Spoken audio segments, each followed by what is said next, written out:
Pourquoi amplitude réduite du mouvement? Parce qu'il a pas besoin de plus. Encore une fois, hein, les gars, tout ce qui est la forme des mouvements, l'amplitude, le fait de pas tricher, etc. Ça, c'est des choses qu'on vous a appris quand vous étiez débutant, mais ça n'a plus lieu d'être après. Oui, c'est bien de tricher sur les mouvements, que ce soit pour l'hypertrophie ou pour la force. Il y a des fois où il faut le faire, des fois où il faut moins pas le faire. Non, on s'en fout de pas avoir toute l'amplitude du mouvement. Tout dépend quel mouvement est-ce que vous faites. En fait, il n'y a pas de dogme. Ça dépend ce que vous voulez faire, ça dépend du mouvement, mais tout le monde subit ça.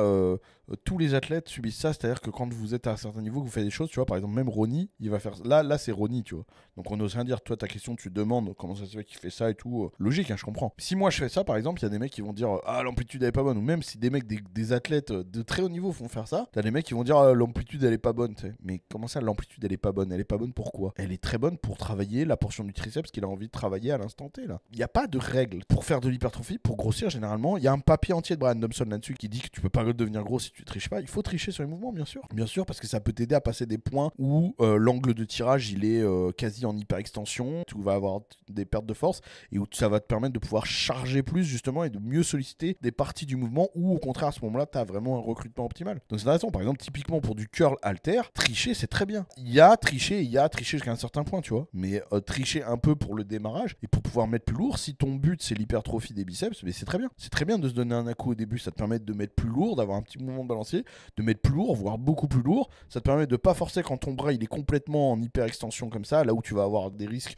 de déchirure du biceps, etc. Et au contraire, ça te permet de mettre plus lourd sur la phase vraiment où ton long biceps il est immobilisé, donc il n'y a aucun souci. Par contre, le kickback qu'il est en train de faire, il y a mieux comme exo, mais vu que c'est Ronnie, tout fonctionne sur lui. Non, c'est vu que lui, il sait ce qui fonctionne sur lui, il ferait ce qui fonctionne sur lui. On n'est pas tous les mêmes. Il y a pas dire il y a mieux comme exo, il y a mieux pour toi sûrement. Il y a des exos qui sont mieux pour toi, mais peut-être pas pour lui. Peut-être que pour lui, c'est le plus adapté à ce moment-là, à son entraînement, à comment son corps réagit. Encore une fois, il n'y a pas de dogme. Il n'y a pas de dogme. En fait, en muscu et en sport, il y a deux choses. Il faut pas être dogmatique et il faut pas être relativiste non plus. Il faut pas être dogmatique comme le sont beaucoup de mecs, notamment les FFF par exemple, pour lifting, de dire pour faire du bench c'est comme ci, pour faire du quad c'est comme ça, il faut faire comme ci, comme ça. Non, il n'y a pas de dogme, il y a une adaptabilité à avoir, il y a beaucoup d'adaptations en fonction des morphologies, en fonction de différents critères, en fonction de comment on s'entraîne, etc. Il n'y a pas de dogme. Par contre, il ne faut pas non plus être relativiste en mode on peut tout faire, tout fonctionne, etc. Non, il y a des choses qui fonctionnent mieux que d'autres. Il y a des raisons qui font choisir une technique plutôt qu'une autre. C'est-à-dire que dire non, il n'y a qu'une seule technique, c'est comme ça, c'est stupide. Et ensuite dire bon, on peut faire n'importe laquelle,